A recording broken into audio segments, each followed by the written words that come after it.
What up, y'all? This is the doctor back. Day two of the 50-50 installment. We'll look at the DFS slate on FanDuel. There's 13 games. I'll kind of look at each game, tell you kind of what I'm looking at, things to pay attention to. Just trying to be a resource, a guide. As always, bet responsibly. And really always trust your instincts when you're it's your money. And ultimately, no matter what you do, when you decide to put in a play, it is your play, right? Because you have co-signed it. No matter where you get information, guidance, advice, instincts, what have you, ultimately own what you do and bet on money. Um, Yesterday went well. We hit the 50-50. It looked interesting because Draymond didn't have any assists at halftime, but he ended up getting the four. Everyone else pretty easily got to where they needed to get, so we doubled our money yesterday. And our safe bet, the lottery ticket didn't work out because, as I mentioned in the video yesterday, I was worried about Klay Thompson even hitting two threes. But I put it in there in the lotto ticket because I didn't think it was safe, and it clearly wasn't safe. He was awful. We talked about Luka getting into the paint and just really being a force, and obviously that was the case. So yesterday was successful overall. Today we'll try to focus on not only, like I said, the safe bet, look at some lottery opportunities in terms of just where you can attack and be aggressive and try to get that bigger ticket. So we'll start with the first game. We've got Philly traveling to Cleveland. I don't really prioritize anything here. There's nothing. The only injury thing I'm watching right now looks like Evan Mobley is kind of a late. He's got some situation because I with the situation with Allen and Love being out, I love Mobley, especially in DFS at a price of 7,200. I'm typically a single entry guy, so I try to focus on. That's not really almost like a cash build, but it's really like safe floors, but still that have ceilings. To really maximize your ability to cash and make money and win. So Evan Mobley really fits that bill. Guys who can definitely at minimum 5x or more based on their situation, salary, kind of like the stock market. So Evan Mobley at 7,200 is a buy for me. The only problem for me today, he moves more into the tournament side because I don't know anybody else that can guard Embiid. So he's probably going to be guarding Embiid, which always can lend itself to foul trouble, which could hurt his minutes. So I think his ceiling is a little lower today just based upon that. I don't do that a lot with who's guarding who, but I think in this situation it's applicable just because I don't know how many more other bodies they can really throw at Embiid. So I just think it's par for the course here. Which means they may have to double team Embiid more, which could increase his assist props. But I think that's more like that's all tournament or lottery ticket type thoughts that you have with those types of bets. Harris has been solid, so you could always kind of look at him, but there's nothing I'm prioritizing in this game, whether it be from a betting perspective per se. Garland is always pretty solid at home, so if you want to throw him in there for a couple of threes and 6 to 8 assists, I would support that. But really nothing else that I would think is worth putting money on. So that's what I have for that game. Moving to Atlanta, Orlando. Orlando's a team that you just kind of always want to play people against because they don't shoot that well. So there's rebounds to be gotten, there's pace. Just not a very good team.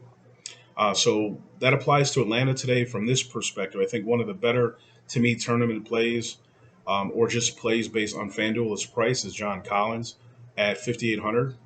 I mean, he has 40 plus potential. He's reached that, and I just think he's a guy that I look at based on, again, I look at these. His price is always attractive here, from a stock market perspective, right? He's a buy at this price, right? So again, this is a game of probabilities and numbers, and like I said, at that price, Collins becomes very interesting to me. You could always throw in Young or Murray, but there's nothing that stands out about them in terms of price. Young did have a pretty good game when he played Orlando last time. I think they all did, to be honest with you, and that's what happens. Cole Anthony returns to Orlando, but I don't know how many minutes he'll get. I'm not really. Ben Caro's price is coming down. He's at 7,700 right now, so that's a price that I typically would like him at. I don't know that if he's fully ramped up yet back. I think this is his third game back from injury, so I might give him a game or two. Let me see it, but he's a 40 plus upside guy. The guy I really want to look at because I think Mo Bamba is a question mark. I didn't look at any updates. Take a look, but if he doesn't play, I really kind of would be looking at Bo at 6,800 on FanDuel. Um, his skill set is just scary. What he can do and just how long and big he is, and it's weird for me because I came up watching Manute Bol, and obviously he played nothing like that. Although Manute would go out and hit some threes, so I think that's funny. But um, Yeah, so Mo Bamba is out. So it really does kind of increase to me. Let me refresh that page so it should show his lineup being updated. Yeah. So yeah, their lineup. Markel Fultz is actually making his return to the lineup too. So that kind of muddies the water even more because I think Cole Anthony will also be available. Yeah, so their backcourt is getting healthier, kind of, because you got Gary Harris is going to start at the two guard. His price on FanDuel hasn't come up to a point where, it's out of range. So at 4,300, I think he's a player that I would put in single entry today. I played him last night. He did very well for me, and I like Bol Bol. So Fultz, obviously, who knows what his minute load will be, so I wouldn't be going there. Um, and obviously Atlanta should win the game, and you might, as a terms of one of your safe bets, I would maybe look to get Atlanta and put some points, just in case they happen to be in a nail biter. I don't see Orlando blowing them out just with based on talent, and hoping that it plays out in just the amount of bodies that Orlando's missing. So, one of the things you do in your safe bet is take Atlanta plus some points and put that as one of the legs to feel good about. Next game is Miami and Boston. So here we're looking at Uh, Jalen Brown, obviously being a game time decision on the Boston side, is obviously huge. Al Horford looks like he's going to play, so he's definitely a body I want to use on FanDuel at 5,400. He definitely has potential to go over that, especially when there's usage to go around if Jalen Brown is not going to play. And obviously, Jason Tatum looks great. Even at 10,000, he's definitely 50 plus upside MVP candidate. And then Marcus Smart's assist and just his potential goes up when without Jalen Brown because he has the ball so much. He can kind of dictate what's going on, and I expect Miami with as beat up as they've been very competitive and feisty. So this is a matchup that they're familiar with each other, so you can expect certain things. But I would really be focused on Tatum props for lottery tickets, Horford in DFS, and Tatum in DFS, along with Marcus Smart, at least getting 4 assists. That's the minimum. I can't tell you the last time he didn't get 4 assists. Anything above that would be in a lottery realm, but in terms of safety, he's definitely going to be in my 50-50 at 4 assists. So that would be a play I'd be focused on there. In Miami side, Caleb Martin for DFS. He is a game time decision though, so we'll have to watch that news and see what happens there. Um, Nothing else really stands out. Obviously, Bam's been killing it. So if you looked at Bam props, but I know obviously the odds are going to get worse with him. And then we'll see what happens with Tyler Hero. But obviously Kyle Lowry, is definitely somebody who has really done a lot with these people being in and out of the lineup. So that's something to pay attention to and really look at some of his props. But again, he's somebody I don't trust, and DFS at that price, he's not a buy candidate. He's a lottery ticket, whether it be putting him in a tournament lineup or going after some of his props. But he does tend to be aggressive with some of these guys out, so you don't want to ignore that. Next, we have the Wizards and the Nets. Uh, so this game, we got two sites that are not synchronized. On the Washington side, I don't really injury wise, I'm not really looking at anything. I don't think I see anything that stands out that hasn't been there. Hashimura and Wright being out, but outside of that, it's been pretty much the same lineup they've been rolling out.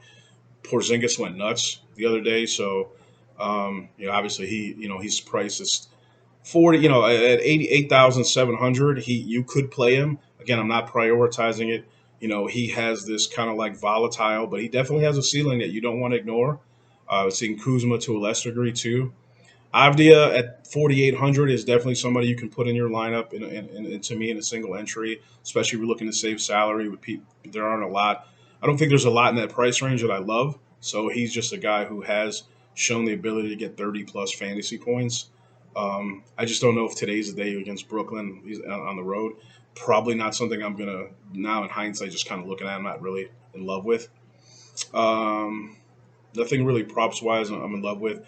I tend to go with like if you want to go safe, you could go like Kuzma rebounds 4 or 5 ish. But I didn't do that today. But just that's something I pay attention to. On the Brooklyn side, Kyrie Irving is definitely now he's down to 7,800 on FanDuel. There's going to be the game where he gets 50. So I'm going to try to it's hard to predict it, but As long as this price keeps coming down in terms of tournaments, I'm definitely going to be taking chances on him. Again, not ready to put him in my single entry yet, although the prices continue to go down. We're going to have to look at that. Durant always has a high ceiling. Never going to talk anybody off Durant, but I'm not prioritizing him today. And obviously, Joe Harris, 3 point props are in play. Definitely somebody that I'll be looking at he's they space the floor well. Even though Simmons is out, be mindful Ben Simmons is out. So maybe this is a time. Maybe Irving has the ball a little bit more. So maybe you do take a look at him, and maybe today's the day that he goes off against a team that again doesn't really play. They have 118 implied total, so it could be a thing. Um, now that I'm talking through that, and obviously Seth Curry is always in play from a 3 point perspective. Next, we got Milwaukee and the Knicks. On the Milwaukee side, nothing that's new in terms of they've been running out the same lineup. Again, bet on money. So Giannis rebounds. He's in the 50-50 today. I would say right at 8 rebounds. Is a he doesn't miss that number a lot. Every once in a while, he'll throw a 7 in there. But I've seen him get 8 rebounds in one possession. So again, this is all probabilities, and that's what I like to bet on. Similar to poker, right? Make good decisions. You can't control the two outers; they happen. Um, but ultimately, if you continue to make good decisions, you'll probably be profitable. So look at for me, just in terms of safe, add it to the 50-50 parlay. I think Giannis getting 8 rebounds is a safe bet to do. On the Knicks side, um, I don't really love anything today. The one tournament or lottery ticket is Mitchell Robinson. When he's starting to get his stamina back and get his minutes up there, and he's a guy that can, especially when he's blocking shots at a high rate, he can get 40, 50 fantasy points. So at 5,700, he's definitely somebody you could put in a tournament lineup. He won't be your favorite play, and it has definitely has a floor, but it definitely has a ceiling too. So that's something I'd be looking at and trying to get a piece of in my tournament lineups. I'm hearing noise, but I don't know where it's coming from. All right, so that's all I have for that game. Next, Toronto and New Orleans. Now, what I saw on this, we have Toronto, pretty much almost everyone back that's a starter. So, and for FanDuel on the prices that they have, I really never prioritize them at these prices unless there's just an amazing matchup. Um, I don't really deem that as such today. As a matter of fact, New Orleans is pretty watered down. I think there's uh, no Ingram, and no CJ McCollum is out today too. So it's Zion and the rest of the bunch. So obviously Zion is a huge. He'd probably be very popular today, but rightfully so. I'll have pieces of him, especially single entry. His price on FanDuel is 8,500, so it's actually come down. So he'll definitely be somebody I prioritize. But again, it's not like he's in the greatest shape in the world. There's definitely volatility there, but it's definitely something. Along with Trey Murphy, at 4,900, those are two plays that I'll definitely be have big chunks on. Um, I don't really see anything else that I'm in love with. Everything else is here and there. Larry Nance, if you wanted to. Valanciunas, he just forgot how to play. I'm not touching that. His price is attractive, and typically as a stock price, that's a buy at 5,500. But something's going on. Obviously, his minutes are down. A lot of it has to do with Larry Nance's play and the fact that Zion is also down low, so they don't have room for both of them. So, I'm not in love with that situation, and but I do like Toronto to either win or getting them inside of one of your safe bets with some points. Very unlikely that New Orleans blows these guys out when Toronto's almost at full strength, even though they're on the road. They are. Toronto is actually favored, so that should tell you everything you need to know. Next, we got the Spurs and the Thunder. Um, Oklahoma City is favored here. Um, go to this part. So we've got some injuries in San Antonio. There's some of their normals in the rotation. Pirtle, Richardson, and Sochan are not playing. So there's some guys for DFS that really to me stand out. Um, Zach Collins at 4,500 is definitely. I believe he's center only. No, he plays forward or center. So that's a huge. He'll be a big part of my day. And you could always play Vassell or Keldon Johnson. And then depending on who they start, either Langford or Keita Bates Diop, would also definitely be some. Those would be tournament plays for me because there's just more minutes and usage to go around, and they have demonstrated the ability to put up decent numbers in their past. Not consistently, but I have definitely seen them. So, but definitely prioritizing Zach Collins is a thing for me today. And Isaiah Roby going back to OKC, if anybody's a narrative person, similar to Halliburton today. So if you want to kind of pay attention to that, there's a tournament flyer because he's only 3,900. Uh, so that's what I'm looking at there. On the OKC side, Pokachevsky's price has come down, so he's a buy at 5K. The same with Jeremiah Robinson Earl. Those are definitely not what I would call single entry plays per se, but they're definitely guys that you can throw in and maybe potentially expect more than a 5X return in the right kind of situation. San Antonio doesn't scare me defensively, so I think there'll be some opportunities. Um, as a matter of fact, now that I just looked at this, I do not see Shea Gilgeous-Alexander. He is out. So that completely changes things. I should have just looked at my screen. It's right here. Josh Giddey immediately jumps off the page, and Trey Mann. From a usage perspective, those two, Trey Mann is 4,400, has demonstrated, you know, well north of that upside fantasy wise, and as it relates to a stock. And Giddey obviously is, you know, he was priced up with SGA, but without SGA, he's a 40 plus upside. So, especially in this matchup, I think I like both of those plays. So, and as we do this, that's obviously, it's hard to determine like when to do these videos and just to have enough time to do your lineups and the news. I usually try to wait till the last minute, but I want to get some content in the field. Doesn't usually change too much. Plus, keep in mind there's always the late swap option. So having spots in your lineup that you can swap to later, depending on how news, you definitely want to have some kind of room and opportunity to do that. So just keep that in mind. Next, we got Memphis and the Timberwolves. Um, Here on the Memphis side, Brooks is questionable. Everything else has been kind of with what they've been running out there. Bane's still out, Green, Williams, so on and so forth. So obviously, John Morant in play. It's 10K. Definitely, there's an upside there. And then if Steven Adams can figure it out, he definitely is one of the more volatile creatures. But I always pay attention to him at this price. If he gets, north of 26 minutes, thinking about, how many points, how many fantasy points per minute a guy can get, he can get there with the rebounds and some of the steals and blocks.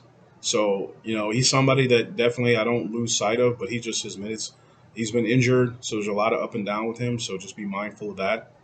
On the Minnesota side, you've got uh, Karl Anthony Towns going to be gone for a month or more. So this is a team you're going to want to be paying attention to because they're going to have some, okay, who's going to do what? A lot of usage to go around. Obviously start with Anthony Edwards. Now he's 8K. He is at home. Memphis does play some decent defense typically. So I don't know that I'm jumping, at the bid. I'm probably more attracted to D'Angelo Russell at 6,600 in terms of opportunity. And then Kyle Anderson should obviously get more run now because uh, of Towns. You expect Kyle Anderson to be in a starting lineup too. So, and then you're going to have like one of the things in my lottery tickets for last tournament was Jalen Noel. That worked out a lot, and they bumped this price up, but he's still in play because you still have McLaughlin, the other backup point guard, out.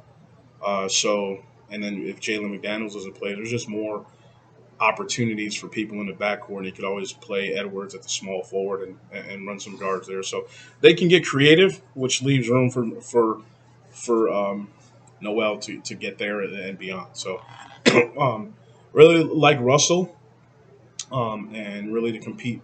Hopefully if his competitive bone playing against John Morant will get you up, and we will ignore that call right now. So that's the game that for that. Next, we're going to go to the Clippers and the Jazz. This is a big game for me today in a lot of different ways because there's a lot of news. So let me just kind of scroll to it. So first of all, on the Clippers side, you've got no George, no Leonard, no. I mean, it's really watered down. And now the hero from last night, Norman Powell, um, is out, and Reggie Jackson is a game time decision.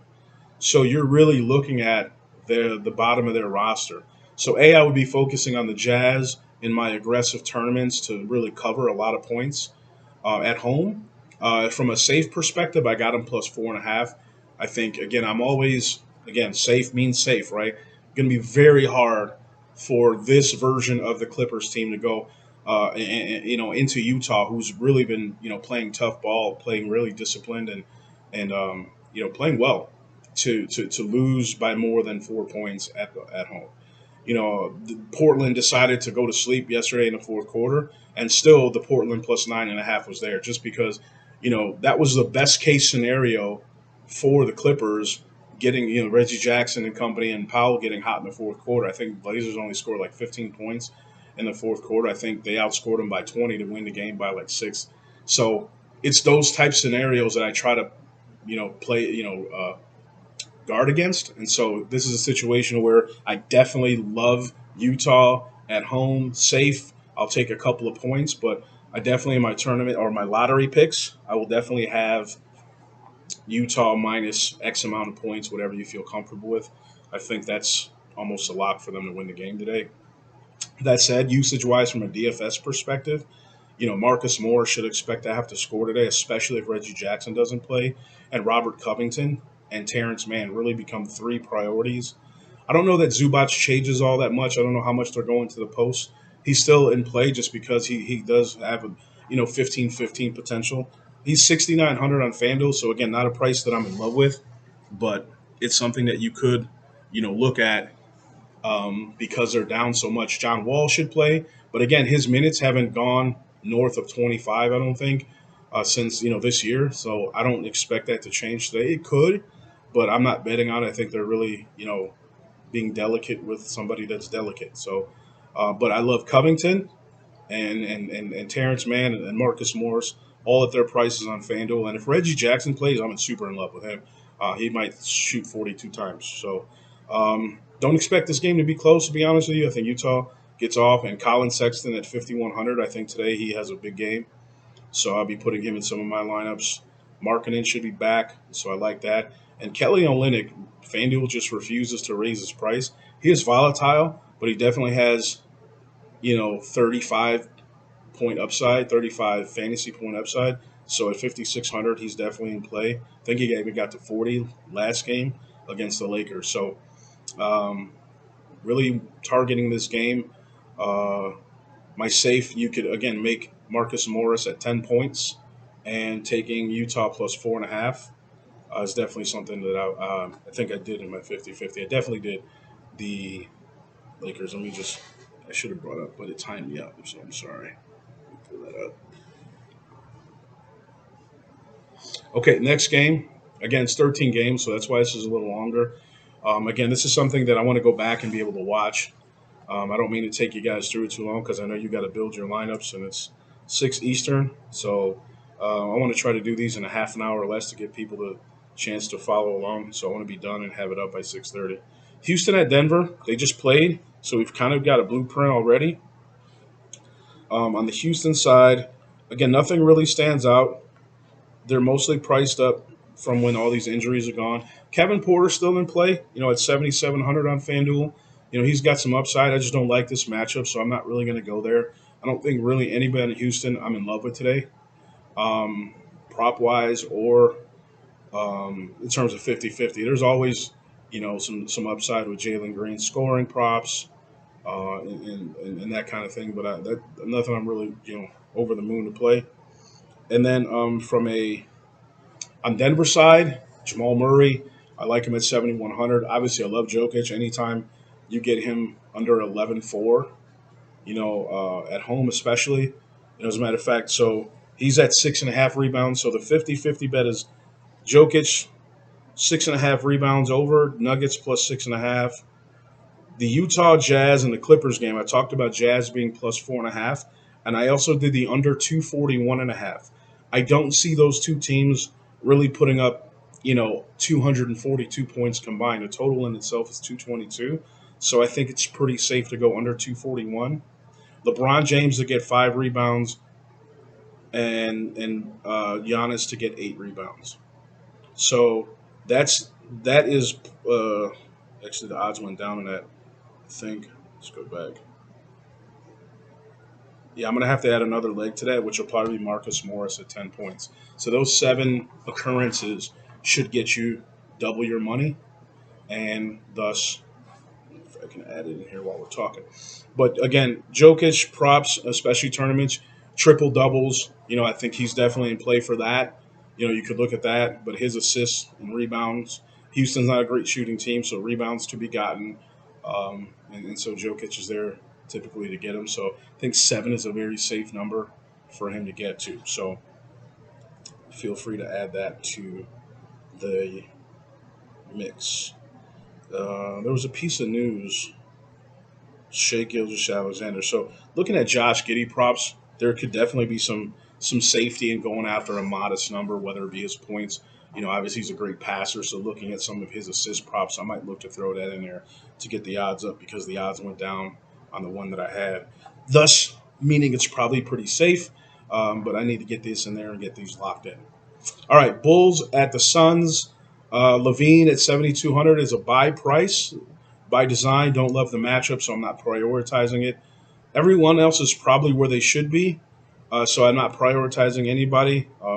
They have been fairly competitive, on the road, but they're not favored to win the game. But DeRozan could always have a DeRozan game. You can never go wrong there. But I don't really prioritize anyone on this side. Same with Phoenix. Aiton's in play at 7,700, but again, not prioritizing. He just does have a ceiling. Um, I'm not sure this is the matchup for it, but it could be. So I would look at that. If I was going to play a Sun, I would definitely play him. Booker's just at 9,500. Just not interested. Even though I think he might do well. Just not prepared to. He's always a tournament play at that price. Is my point. Indiana Sacramento. We've got the trade kind of showing itself. We're healed, and Halliburton go back to Sacramento. Sabonis plays against his old team. Definitely, Halliburton is just really right. I mean, he's in MVP conversation. He's single-handedly keeping Indiana competitive. His ability to pass and score and just kind of control the pace of the game is impressive. And his price has just kind of gotten. He used to be like 7,900, 8K. Now he's almost 10,000. But in a tournament, I definitely would still pay that. Healed is kind of sneaky. I think going back in that building, it could be a thing for him. And then Miles Turner is still a volatile play, but definitely has, if he's blocking shots, his upside is there. Something you pay attention to. Don't really love anything on the Sacramento. They're all priced up. Maybe Sabonis at 8,800 is definitely something you can look at. But I don't see anything else that I really am in love with that I really want to run the play. And then last, Portland at the Lakers. We talked about Simons last time, especially at home. The kid has money, especially with those three. He had 9 threes. So our safe was 3 in terms of, actually, no, our lottery ticket was 3. He hit that. And to score, 25, he did that. So, again, they bumped up his price. But at 8,400, I wouldn't rule him out against the Lakers. They're going to need his scoring. I like Nurkic props and learn Nurkic in fantasy. The DFS 6,800 is a good price for him. Definitely has some upside there. So I'll be looking. The other guys are just, they have to really do a lot of wonderful things to make their price necessary in DFS. And I don't really chase any of their props. So Simon threes, Simon the score, and I'm okay with him at 8,400. Nurkic in all phases, right? His props as well as putting him in DFS on FanDuel, whether it be single entry and or tournament. On the Lakers, I don't know. They just disgust me. I really, with LeBron back, I don't really love LeBron or him. I mean, I'm sorry, AD or him in terms of DFS. LeBron is just really a guy that I can pencil 5 rebounds in and feel really good about. It used to be in more of the, and 4 assists. He only hit 3. And so with Schroeder back, Westbrook, there's a lot of guys who like to dance and throw the ball around. So, not as keen on the LeBron assist props when everyone's in play, and really to feel good about it. You could always do it as a tournament flyer, but in terms of just like really, feeling good about it, I wouldn't go there. I think Westbrook used to just be, 6'7", as a shoe in. I still look at those numbers, and depending on where the odds are, look at that. Um, but those are the areas and the places that I'm really targeting. Again, this is something that 13 game slates don't come out every day, so we can spend more time and really hone in on, where the lottery tickets are, where the safety is. But again, we're going to focus on trying to double up, and you can do that in any fast. You want to turn 100 to 200, 50 to 100, whatever it is. And then about a fifth of that, just put on, a couple of lottery tickets just to make sure that you're continuing to grow the bankroll, assuming that a large percentage of your time you're at least hitting that double up amount. Similar concept to when you play double ups, but now you're doing it in a betting facet where you just have to be right about what you're betting on. So I'm going to go study some lines and get some lineups in. Good luck to everybody, and we'll do this again tomorrow.